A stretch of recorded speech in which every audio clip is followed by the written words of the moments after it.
Puluhan mahasiswa yang tergabung dalam gerakan aktivis mahasiswa, GAM, melakukan aksi unjuk rasa dan membentangkan spanduk bertuliskan RUU Penyiaran Pembungkaman Demokrasi, dengan membentangkan spanduk petaka yang bertuliskan Stop Kriminalisasi Pers.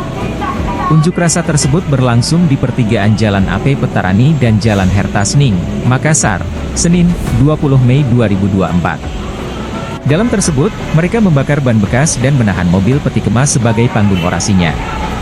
Masa aksi nyaris bersitegang dengan aparat keamanan yang berjaga di lokasi tersebut, akibatnya kemacetan panjang terjadi di sepanjang ruas Jalan AP Petarani.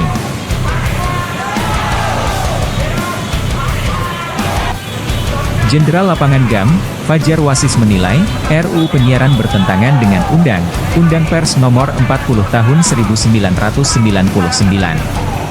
Dalam aksi ini, demonstran ini memprotes sejumlah pasal pada RUU Penyiaran yang dinilai kontroversi. Seperti pasal 50B ayat 2, huruf C melarang penayangan eksklusif jurnalistik investigasi. Sementara itu Laode Ikra Pratama, atau akrab disapa Bang Gulung sekalu Panglima Besar Gerakan Aktivis Mahasiswa, GAM, dalam orasinya mengatakan bahwa mengenai RUU Penyiaran ini jelas menyebabkan munculnya pembungkaman demokrasi di negara Indonesia. Saya Panglima Gerakan Aktivis Mahasiswa. Kebetulan kami dari Gerakan Aktivis Mahasiswa hari ini lagi melakukan aksi unjuk rasa terkait RUU Penyiaran yang sementara dibahas di DPR RI. Kami menganggap RUU Penyiaran ini sudah termaksud langkah pembungkaman demokrasi.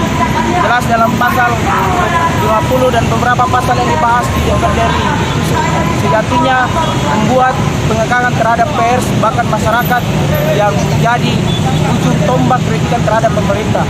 Makanya dari itu, kami dari Gerakan Aktivis Mahasiswa menolak keras adanya pembahasan bahkan pengesahan dari RUU Penyiaran yang saat ini lagi dibahas. Download Tribun X sekarang, menghadirkan lokal menjadi Indonesia.